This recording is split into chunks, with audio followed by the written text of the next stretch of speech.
Joined by Nick Lemme of University Orthopedics. Nick, we're talking a couple Pat's injuries. First of all, thanks for being with us. Yeah, thanks for having me.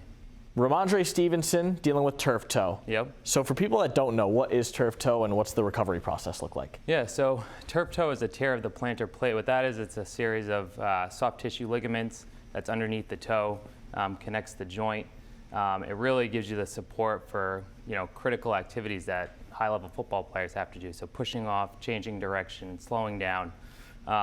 When we have injuries to these in our high-level athletes, they're pretty devastating. Mm-hmm. As far as treatment, a lot of it really depends on whether or not it's grade 2 or grade 3, which may or may not need surgery. The fact that he hasn't been operated on is promising, meaning that it's probably a lower grade injury. But even so, given his position, the demands, these can take weeks to heal. So a grade 1 injury is usually 1 to 3 weeks, grade 2, 3 to 6 weeks. Grade 3 is usually requiring surgery. There are things they can do to try to get him on the field, but even then it's going to be hard to see if he's going to be able to meet the demands of his position.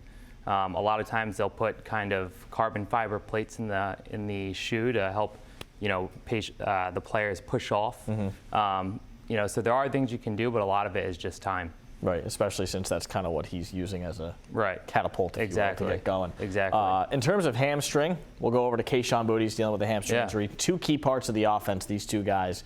Hamstring is also pretty tough because you don't really know when to come back unless you're really going at full speed. Right. That's what I've heard from other doctors as well. Yeah, absolutely. And the fact that he didn't practice today is not super reassuring. Right.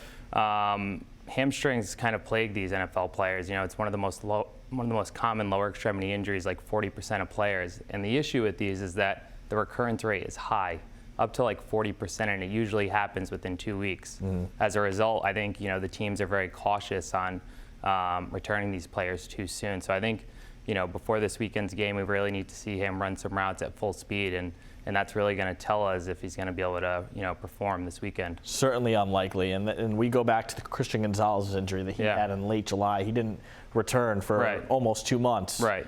So it's one of those things, exactly what you were saying. You got to make sure that they can go at full speed. Real quick, want to touch on Christian Ellis is dealing with a hip injury. Yeah. Hip injuries seem unique in a way. Can you explain kind of how that works? Yeah, I mean, it's tough. They haven't really given more information on what the exact injury is. So there's a broad spectrum. A lot of times, lower grade injuries, it can be your hip adductor, which is the muscle inside of the leg, allows you to push side to side. Thankfully, those usually are self-limiting, meaning they resolve in a couple of weeks. There's also things like labral tears, which again can be managed non-operatively for some time, but if they become increasingly symptomatic, a lot of times they'll require surgery, and that can be a 9-month process. Wow. Yeah, I mean, people just think the hip's bone. Right. So they don't really know exactly what's going on around the hip. And I also want to touch on Drake May real quick. With his concussions that he's had before, he's running a lot. It doesn't seem like he's really mastered the slide yet. Yeah. How concerning is that when you see, a couple weeks ago, we saw him take a hit and then his head hit the turf too? Yeah.